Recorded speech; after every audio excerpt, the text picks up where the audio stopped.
Bonjour à toutes et à tous. Je vous retrouve avec grand plaisir pour la pleine lune du 6 avril 2023.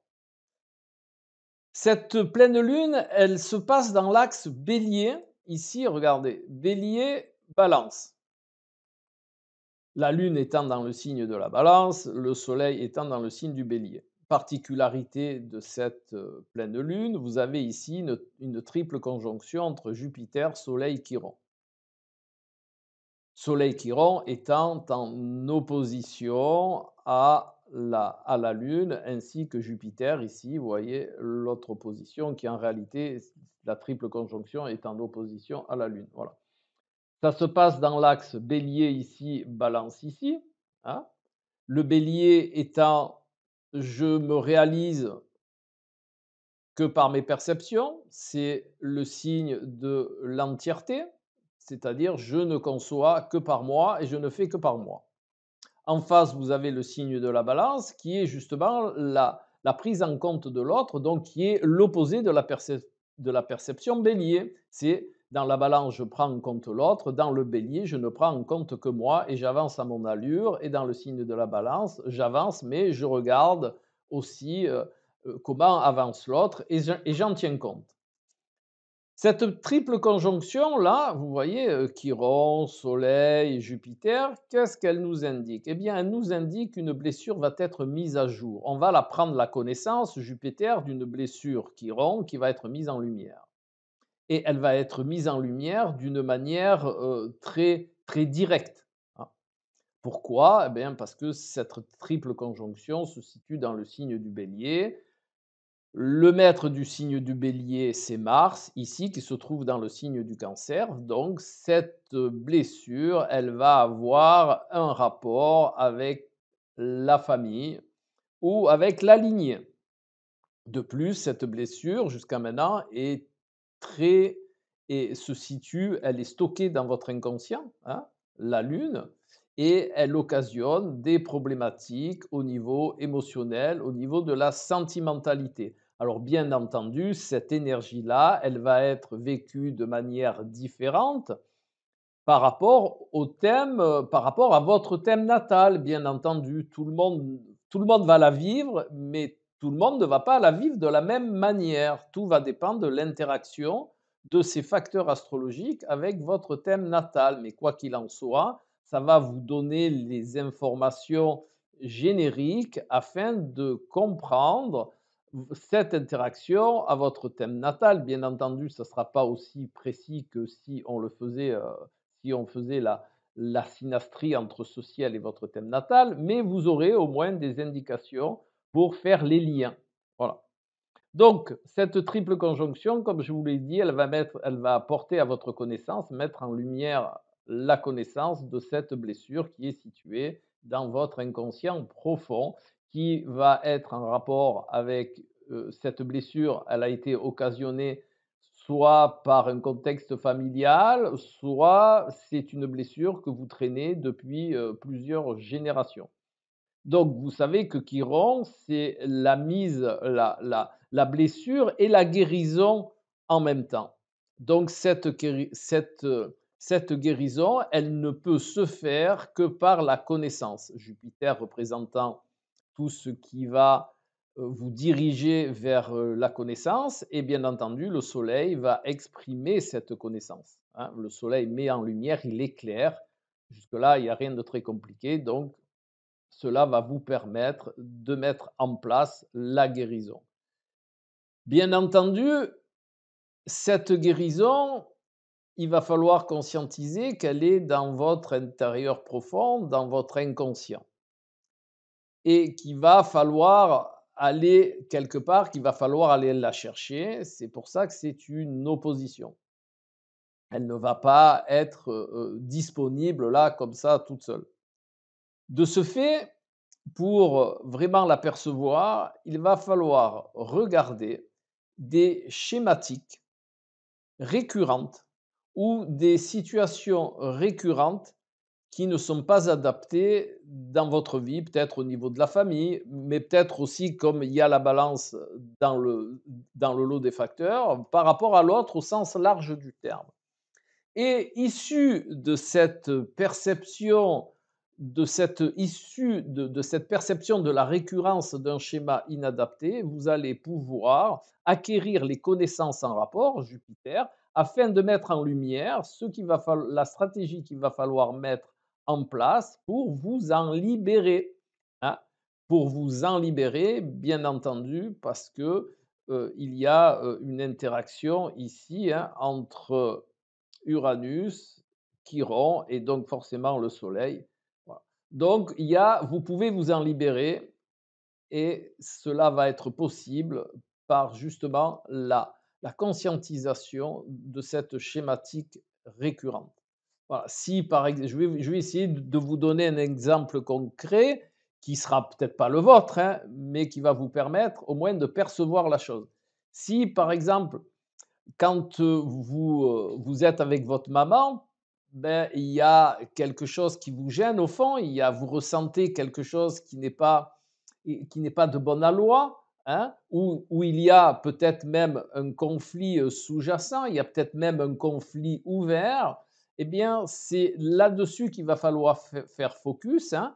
Vous allez acquérir Grâce à ce focus, vous allez acquérir les connaissances qu'il va vous falloir pour régler cette problématique. C'est vraiment cette pleine lune va vous amener la possibilité de régler un problème familial ou un problème de la lignée. Voilà, c'est ce qu'il faut retenir de cette pleine lune. C'est vraiment cette énergie-là qui va vous habiter pendant les quelques jours. Alors bien entendu, vous pouvez le ressentir cette énergie pendant ces quelques jours de la pleine lune, mais une fois que c'est mis en marche, une fois que vous avez acté la chose, eh bien après, vous allez pouvoir la régler à votre convenance. Donc j'espère que c'est bien acté pour vous, hein. Il y a la possibilité de réguler quelque chose qui vous ennuie au niveau familial ou qui est récurrent dans votre lignée. Ce qui est intéressant de faire aussi, c'est de regarder s'il y a une récurrence aussi au niveau de la lignée entre les enfants et les parents. Ça peut être aussi à un autre niveau, là on va monter dans les niveaux plus subtils, cela peut être aussi une problématique entre vos atouts féminins et vos atouts masculins. Alors, soit dit en passant, je ne parle pas de sexe là, hein, je parle de vraiment des atouts masculins et des atouts féminins. Par exemple, comment vous vous situez au niveau de votre sensibilité, comment vous vous situez au niveau de votre émotionnel, comment vous vous situez au niveau de vos ressentis. Ou alors, à contrario, n'êtes-vous pas trop dans le conscient, n'êtes-vous pas trop dans l'action, hein, Soleil bélier, Jupiter bélier, deux planètes de feu en signe de feu. Donc, n'êtes-vous pas trop dans l'action? Ne gagneriez-vous pas à être un petit peu plus dans l'émotionnel, hein? Ne gagneriez-vous pas à être un petit peu plus dans les ressentis, hein? Il peut y avoir aussi à un autre niveau encore une interaction entre mon entièreté et ce dont j'ai besoin de partager au niveau émotionnel. Peut-être que vous ne prenez pas assez en compte votre côté émotionnel ou à contrario, peut-être vous ne prenez pas en compte assez vos perceptions personnelles. C'est toute cette opposition Soleil-Lune. Mais ça peut être aussi, euh, est-ce que je vis vraiment ce que je ressens au niveau émotionnel, hein? Ne suis-je pas trop dans l'emportement? Ne suis-je pas trop dans l'éruption émotionnelle, hein? Est-ce que je vis mon émotionnel vraiment par sa nature, hein? Suis-je vraiment dans ma nature émotionnelle, c'est-à-dire dans la sensibilité, dans la prise en compte de mon écosystème, soleil, balance, hein? Alors, bien entendu, l'autre côté, cette triple conjonction est aussi très puissante. Je dirais même plus qu'à contrario, elle est plus puissante que la position lunaire. Donc, ça serait bien de faire un petit peu focus là-dessus, hein? Vous voyez, toutes ces perceptions-là sont sont possibles et peut-être même plusieurs en même temps. Donc ce qui serait intéressant, c'est que vous ayez maintenant un œil avec du discernement et que de ce discernement naisse la solution, hein, vous donne la possibilité dans ce ciel de percevoir justement ce qui vous dérange et d'y amener une correction. Voilà. Eh bien, c'est une vaste démarche qui vous attend et bien entendu, comme je vous l'ai dit, c'est beaucoup plus précis si on corrèle le ciel de cette pleine lune à votre ciel perso. Voilà. Mais là, vous avez vraiment, tous les axes pour pouvoir œuvrer dans cette pleine lune. Voilà. Maintenant, comme à l'habitude, hein, nous allons voir et je sais que beaucoup de personnes aiment cette démarche-là. Nous allons définir quel est l'arcane du tarot de Marseille qui va représenter cette, nouvelle lune, cette pleine lune. Donc, comme à mon habitude, maintenant vous le savez, hein, j'ai pas préparé, donc forcément comme j'ai pas préparé, il faut que je fasse la réduction théosophique de la date de la de la pleine lune, hein. Donc on va dire ça fait 10, 12, 14, 14 ça fait 17. Voilà.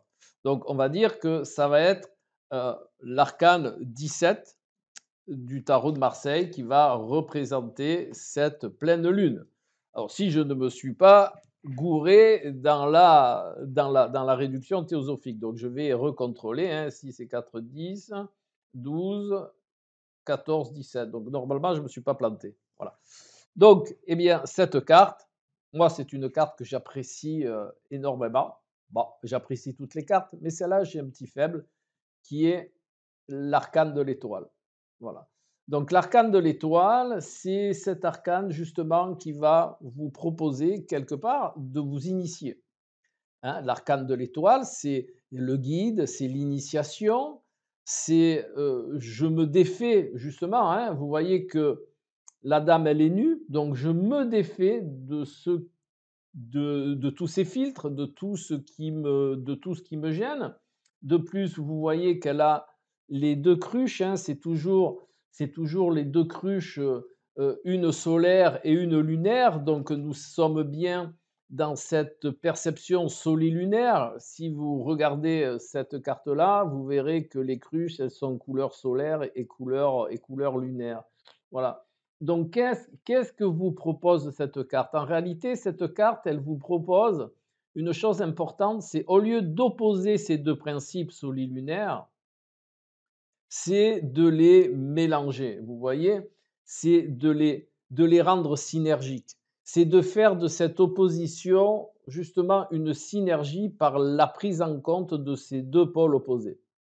Vous n'êtes pas sans savoir que le soleil, c'est le diurne, donc le jour, la lune, c'est la nuit.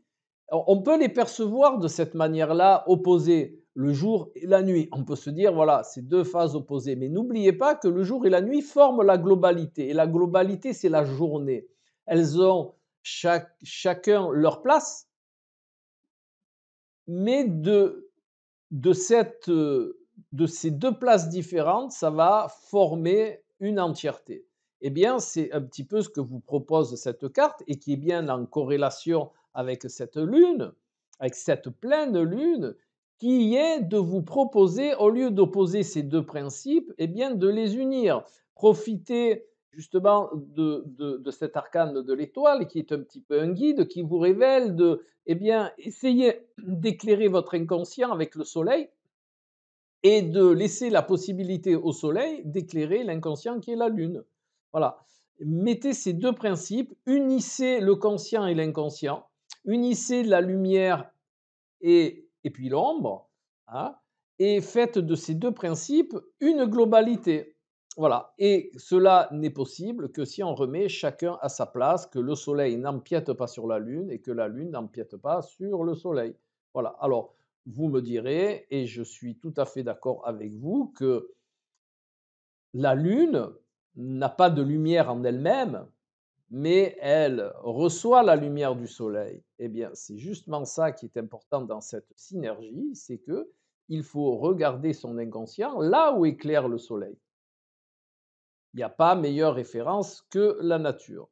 Donc, cet arcane de l'étoile vous propose justement de suivre ce que vous allez percevoir dans cette période-là comme votre guide. Il y a des choses qui vont apparaître dans votre vie, il y a des choses qui vont se présenter dans votre vie, que vous allez percevoir un petit peu comme une guidance, que vous allez percevoir comme quelque chose à prendre en compte, hein, comme une lumière qui va éclairer un certain point de votre vie. Eh bien, c'est là où est la solution en réalité. Voilà. Et c'est pour ça que j'apprécie cette carte de l'étoile parce que elle fait toujours apparaître d'une manière ou d'une autre quelque chose qui va nous guider. Donc, soyez attentifs, faites preuve de discernement, de cohérence et surtout d'innocuité, et vous verrez ça, vous verrez ce point lumineux au milieu de la nuit qui va vous guider vers une meilleure perception, vers un meilleur équilibre entre cette opposition solilunaire. Voilà. Eh bien, je vous souhaite que toutes ces informations vous soient, vous soient utiles, qu'elles soient de bon aloi pour votre perception des choses et on se retrouve tout bientôt pour une prochaine vidéo. Au revoir.